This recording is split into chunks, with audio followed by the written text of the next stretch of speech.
ये क्या होता है समझिएगा ध्यान से।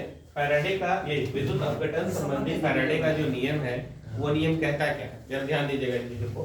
वो नियम हमारा ये कह रहा है कि जैसे कि मान लीजिए हम लोग इसमें बैटरी से तो धारा प्रवाहित होगी ना, बैटरी से जो विद्युत धारा प्रवाहित होगी उसका अमाउंट जितना होगा यानी उसकी मात्रा जितनी होगी तो कैथोड और एनोड पर दोनों पर भी उतने पदार्थ मुक्त हैं।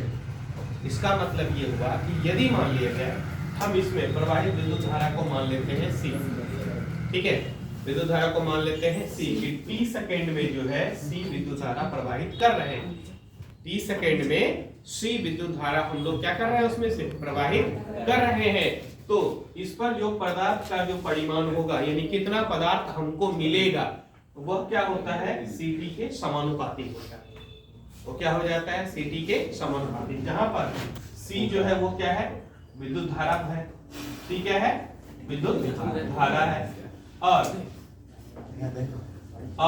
T जो है सेकंड है यानी सेकंड में समय, ठीक है, यानी कि T समय तक विद्युत धारा अगर हम प्रवाहित कर रहे हैं क्योंकि विद्युत धारा प्रवाहित करेंगे तो कुछ ना कुछ तो समय लगेगा ही ना।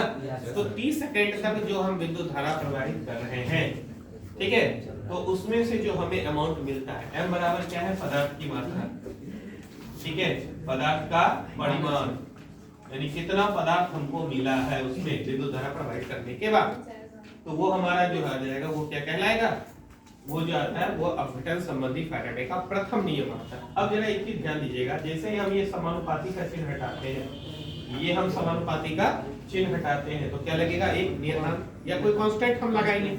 यहाँ पर जो होता है m बराबर कांस्टेंट क्या आ जाएगा ZCP, यहाँ Z को कहा जाता है विद्युत रासायनिक तुल्यांक, क्या कहा जाता है विद्युत रासायनिक तुल्यांक कहा जाता है। क्या समझने में कोई दिक्कत नहीं। ये पहला नियम हमें बताता है m बराबर ZCT, ठीक है, नोट कीजिए इसको।